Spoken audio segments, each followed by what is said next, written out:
I'm not typically one to do this, but I figured I really like reading and I really like poetry. And if you're like me and you like poetry, you don't always want to read it by yourself. And I like listening to other people read. And I like to read out loud, so I figured I'd make a video and I would read one of my favorite books by Amanda Lovelace, which, if she ever sees this video, please, please, please, please, please comment, and I would really love to meet you. You are one of my favorite authors. I have almost every single one of your books, and that I'm just gonna start reading. So this book is called Flower Crowns and Fearsome Things, Amanda Lovelace. It's not her hardback copy. I would rather not have a hardback copy. I'd actually rather have paper. But, my personal opinion, she's made quite a few books. Some of her other ones is The Princess Saves Herself in this one, The Witch Doesn't Burn in this one, and The Mermaid's Voice Returns in this one, which is a complete set, along with a couple of others, which I don't quite have yet, but I'm in the process of getting. The Haunting Duology, To Make Monsters Out of Girls, which is the first book, and To Drink Coffee with a Ghost, which is the second. She has a journal called Slay Those Dragons, and an oracle deck and guidebook, which is called Believe in Your Own Magic. She also has another fairy tale series, which is called Break Your Glass, which includes Break Your Glass Slippers, Shine Your Icy Crown, and Unlock Your Storybook Heart, I believe, which I think I also have upstairs. There is a trigger warning for this book because it contains sensitive materials relating to intimate partner abuse, sexual assault, cheating, child abuse, trauma, death, violence, misogyny, body image, eating disorders, alcohol, fire, and probably more. Please remember to practice self-care both during, after, before reading. Small note from the author. Mary Mead. There is a beloved goddess from Greek mythology you may or may not be familiar with. Her name is Persephone. She's fascinating for an endless list of reasons, including the fact that she is considered to be both a goddess of spring as well as the queen of the underworld, making her quite the complicated woman in my humble opinion. In this collection, I explore how in this modern age, we, too, are often equal parts soft and fierce. Remember, there is no need to choose one or the other. Lace with love, Amanda. Who said you can't wear a flower crown and still remain a fearsome thing? Make Persephone proud.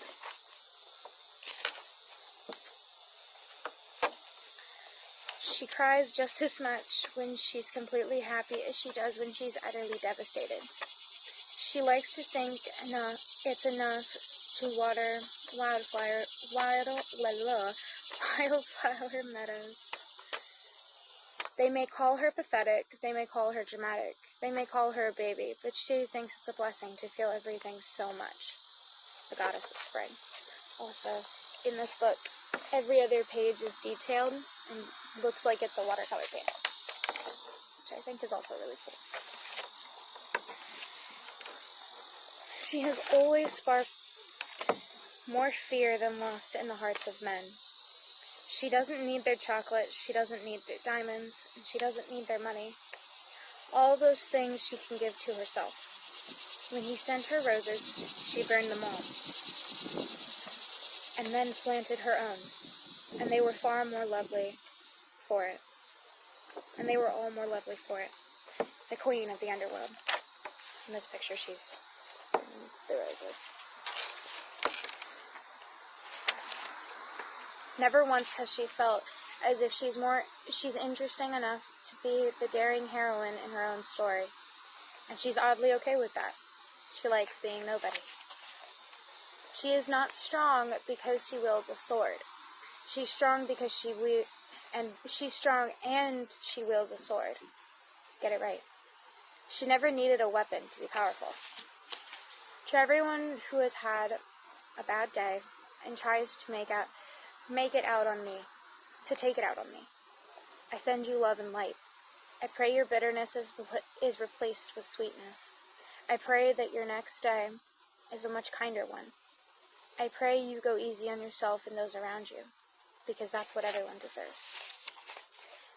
Everyone loves a strong woman until that woman no longer tolerates their bullshit.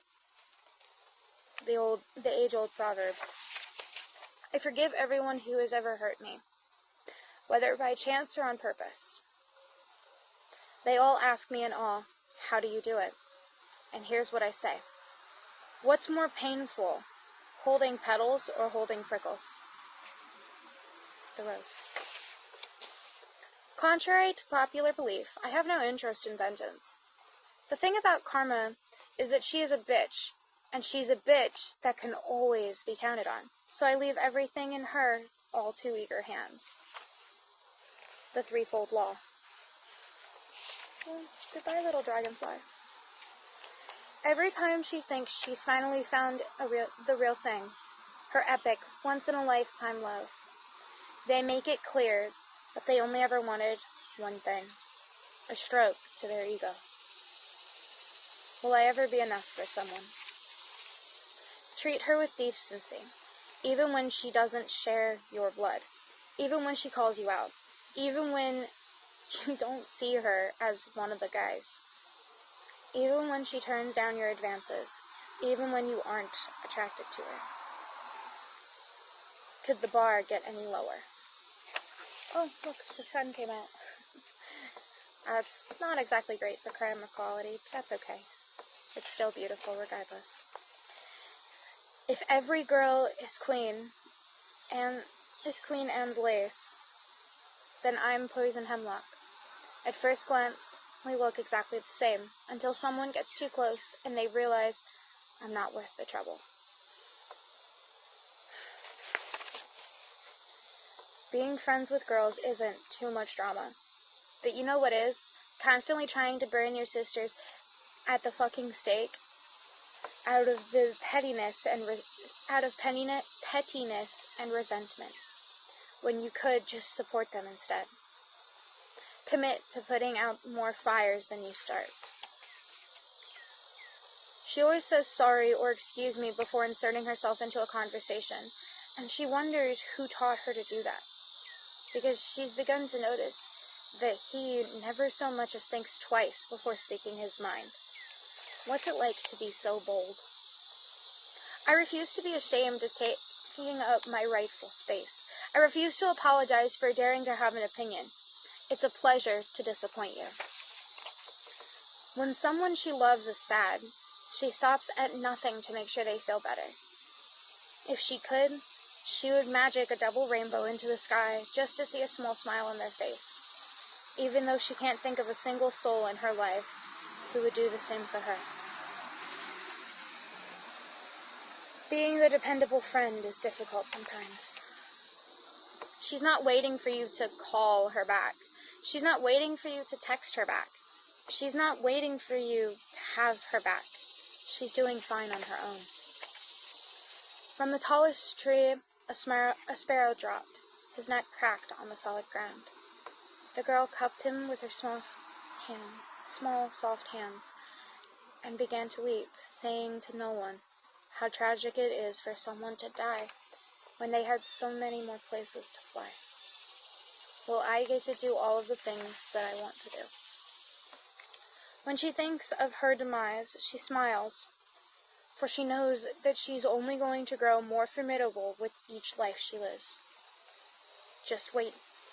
Just you wait and see.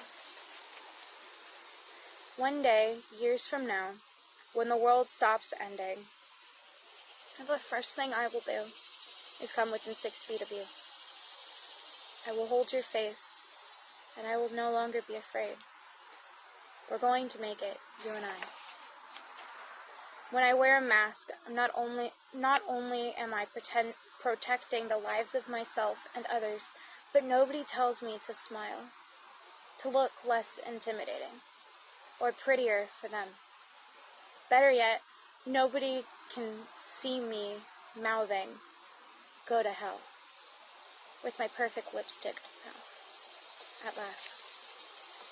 They know her as the girl who sees signs in everything. At her core, she knows that dragonflies are probably just dragonflies and songbirds are probably just songbirds, not guardian angels in disguise.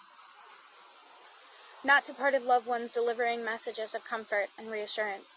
But if you think that that will stop her, then you're horribly mistaken. For experience has taught her that faith in miracles is more important than the pressure of them. After all, that's often what creates them in the first place. Hope is essential. If someone had to describe her, they would probably say that she's the girl who doesn't believe in anything. In other words, she doesn't believe that her life is inevitable. She doesn't believe that tarot cards have the ability to predict her future, as though it's already been written in the stars. Rather, she believes they reveal mere possibilities. And every choice she makes from there weaves her fate. But in that way, I guess you could say, she does believe in one thing, herself.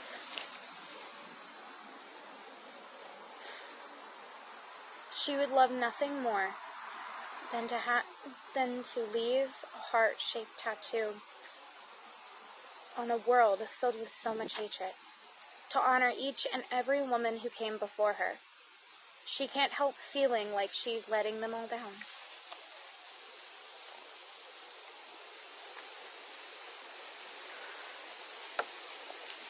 Would it be possible? It would be nice if my loved ones were proud of me. Of course. But I can't depend on the approval of others alone. It's never guaranteed. What matters more to me is finding pride in myself. I'm the only one who will be in my life forever. Is it normal for a father to make you feel like your voice is so small that it doesn't even matter? Just a stupid, silly girl. Save everyone some trouble and learn to respect women before you have a daughter. I hate to break it to you, but you are not the god of her.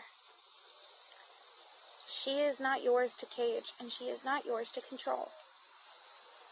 She is not livestock that belongs to you alone. Nor does she have to obey your every command. Treat her with the same reverence as a goddess. When she's finally alone and dares to explore herself, she's filled with nothing but immense guilt and shame. For she has always been told that her body is not her own, and that it should be saved for her future husband to worship. Teach her that there's nothing wrong with worshiping herself in the first place. If you're so offended by the idea of me enjoying sex, I suggest you do your best to get over it. Remember, if it's my body, then it's my choice. And don't forget that if it's in my bed, then it's my business. And it's not up for debate. Under the light of the full moon, she dances about wildly, hoping an outer worldly being will come and whisk her away and take her on a grand adventure. She's so done with reality. Why is it that we're always the damsels in distress? Write more difficult women, write more angry women, write more unlikable women, more cunning women, write more women who revel in their wickedness. Show our complexity. For once, I want to be someone who is not too difficult to be loved back. Is that too much to ask?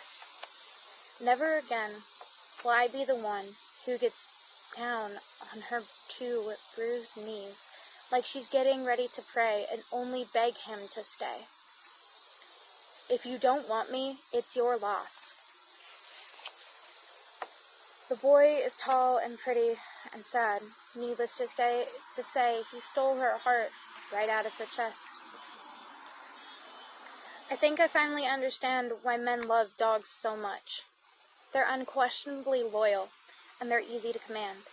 They hate me because I refuse to be either one of those things.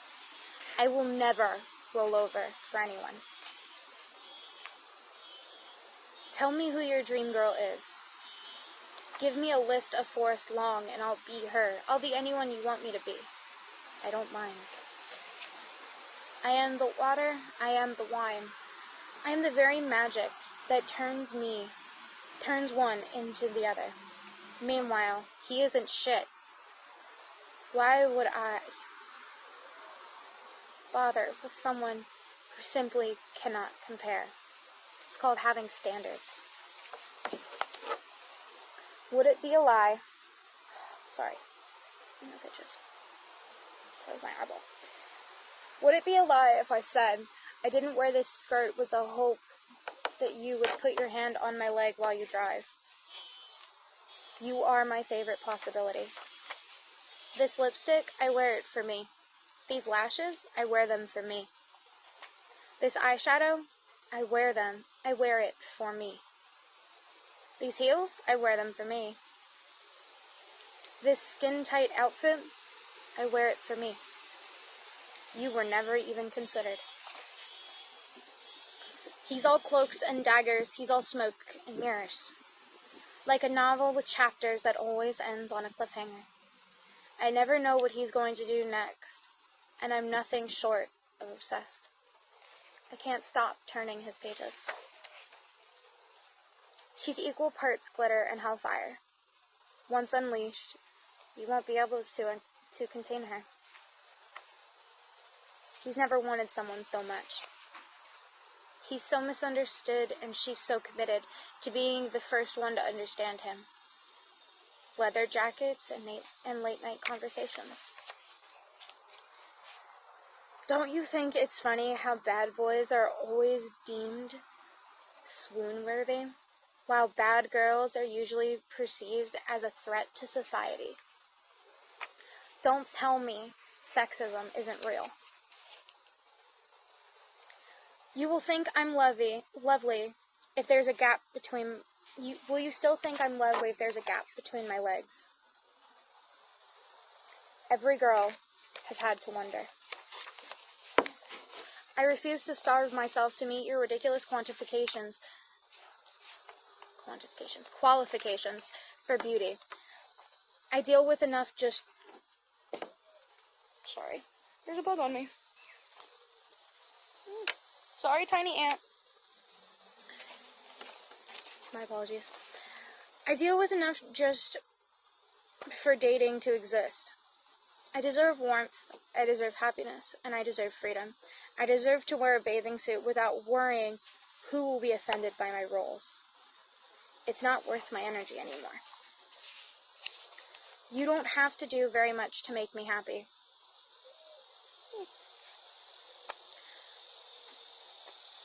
You don't have to do very much to make her happy. Just let her wear your t-shirt and read her fairy tales until she falls asleep. The only thing she needs is you. Horror movies are her favorite. But it's not because she wants someone to come put their arm around her and protect her from the scary parts. It's because she likes being frightened by something so much less dangerous than walking alone to her car at night. A movie could never murder her. Covering you with a blanket when you're cold, lightly running fingertips over your scalp, bringing you your favorite pancakes in bed, folding your clothes without being asked, surprising you with perfectly made coffee. How she shows her love without words. She agreed to be your girlfriend. She did not agree to be your mother. She isn't responsible for you. Take me to the library.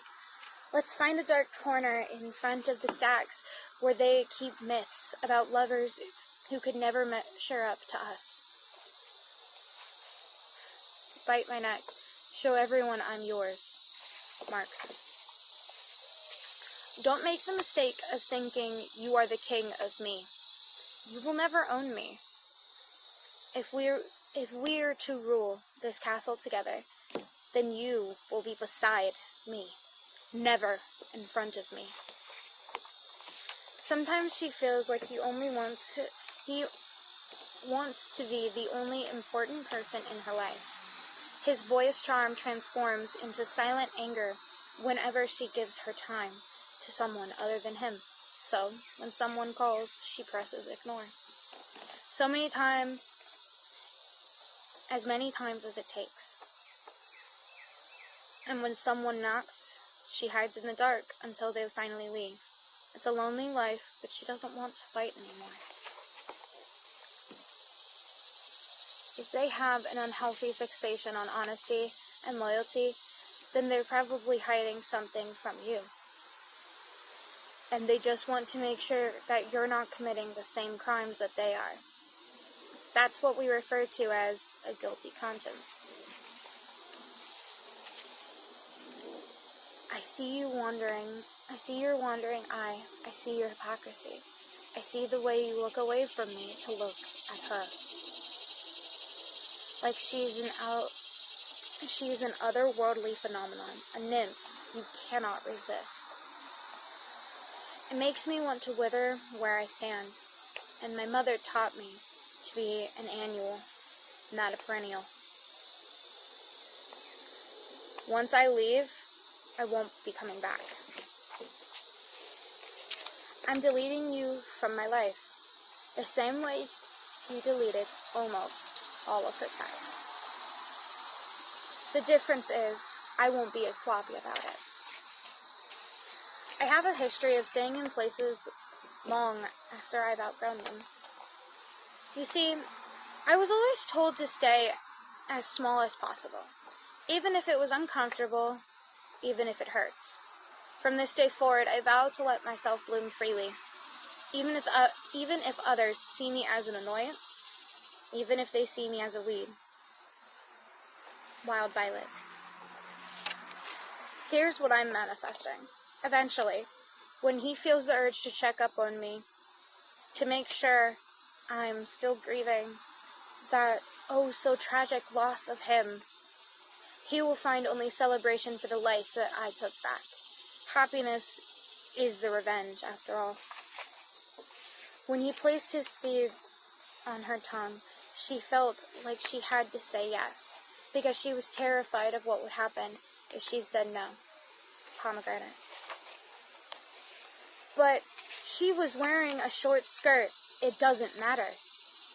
But she never screamed for help. It doesn't matter. But she had a lot to drink. It doesn't matter. But she waited so long to tell. It doesn't matter. But she consented to it before. It doesn't matter. Oh, but they were hopelessly in love. It doesn't matter. Believe her, no matter what. As she lays concealer over her bruises, he looks almost sorry, mostly for himself. He tells her that the reason he hurts her is because he loves her so much. In that moment, she knew she had to risk it all to leave. Too many times, I let myself believe that I could love the devil right out of any man. But that was before I realized it's a full-time job without benefits or overtime pay. There are much better careers. Some days I wake up and think I would still do anything for the person you made me think you were. It's too bad he doesn't exist. I've learned that not everyone is worthy of a redemption arc. Make sure they know consequences are real. There are days when she wants so badly to escape her life for something simple and carefree, to wake up in a cramped cottage with a tangled and overgrown garden where she can get drunk on tea among butterflies and fairies. Oh, what a dream that would be. She would never have to see anyone again. Magic still has to exist somewhere, right? As much as I sometimes feel like breaking, I have never been broken. Ooh, got her hair on my face. If I have survived every bad thing that has ever happened to me, does that mean I will keep on surviving them? Never shall I fall from my throne. They say you should always try to ask flowers for permission before you go and pluck them from the ground. They may not breathe as we do, but they still deserve respect, don't they? While I am not a flower, I am a human being. Asking permission is not a choice. You won't touch me again, in this lifetime or any other. You'll regret ever raising a hand to me, with the intention of doing anything other than gently tucking my hair behind my ear, or wiping an eyelash off my cheek. So mote would be.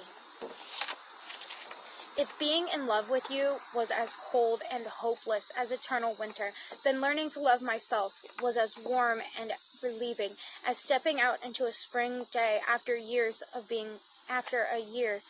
locked indoors. I am determined to heal. If you're with me, you'll always have competition. For I am without a doubt my greatest, fiercest, and most essential love.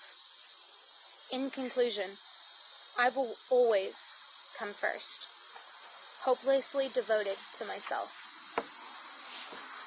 When my heart shatters again, I know I can always count on my mother to show me how to repair it.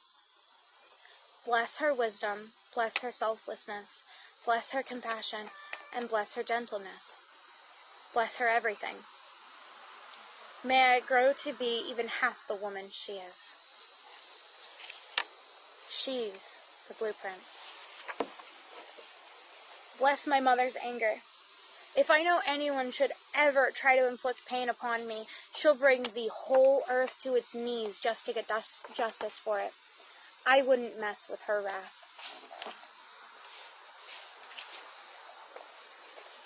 Oh yes, my darling, you are certainly resilient enough.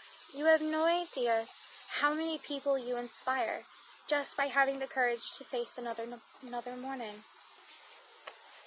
They will undoubtedly write poems in your honor one day. Maya, what are you doing? My apologies. In a hushed voice, she says to me, when they drag you through hell, do not simply accept it. Do not just give in. Go on and reign over the very flames that were meant to be your end. Wear them as a crown. Show them who's queen. Acknowledgements. Number 1, my spouse. Parker Lee. Thank you for making sure I never run out of pumpkin spice lattes. Number 2, Christine Day and Mira Kennedy. I hope I said that right. Thank you for always being the first eyes on my work and for helping me make it the best it possibly can be. Number 3, Janaina Medeiros. Hope I said that right. Thank you for always so beautifully bringing my ideas to life with your illustrations. Number 4, my family. Thank you for always having my back and never doubting my abilities. And number 5, my readers. Thank you for reading my words, whether this is your first book or your 8th. About the author. Amanda Lovelace, pronouns she, they, is the author of several best-selling poetry titles, including her celebrated Women Are Some Kind of Magic series, as well as her new Write Your Own Fairy Tale trilogy.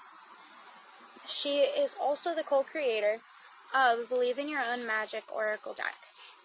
When she isn't reading, writing, or drinking a much-needed cup of coffee, you can find her casting spells from her home in a very small town on the Jersey Shore, where she resides with her poet spouse, and their three cats. Oh, is there another page? And then it is the page for the index, where it shows you what pages are for everything, and then the titles of each one of the poems that she wrote. And then you have a little page that says follow the author. I hope that you guys can see that. It's very important. And then we have a copyright for Flower Crowns and Fearsome Things, which is 2021 by Amanda Lovelace. All rights are reserved. Printed in the United States of America. No part of this book may be used or reproduced in any manner whatsoever without written permission, except in the case of reprints in the context of reviews. Andrews McMeel Publishing, a division of Andrews McMeel Universal, on 1130 Walnut Street, Kansas City, Missouri, 64160. Liberty of Congress Control number 20219409004. Illustrations by Janaina Medeiros. Editor was Patty Rice. Art director and designer is Julie Barnes. Production editor is David Shaw. And production manager is Cliff Corello. Healer? I think I said that correctly. Attention, schools and businesses. Andrew McMeel books are available at quantity discounts with bulk purchase for educational, business, and sales promotional use. For information, please email the Andrews McMeel Publishing Special Sales Department and special sales at amuniversal.com. That is the book Flower Crowns and Fearsome Things by Amanda Lovelace. The very back of the book says, "You are not the god of her." Thank you. I hope you enjoyed. Sorry for the minor interruptions, but I do have 2 dogs that are outside with me and a cat, and I am currently sitting underneath a tree, and it's been very windy, and ants keep falling on top of me. And there were a couple dragonflies earlier, and I hope they come back, because I really like seeing them. Anyway, bye. Thanks for reading.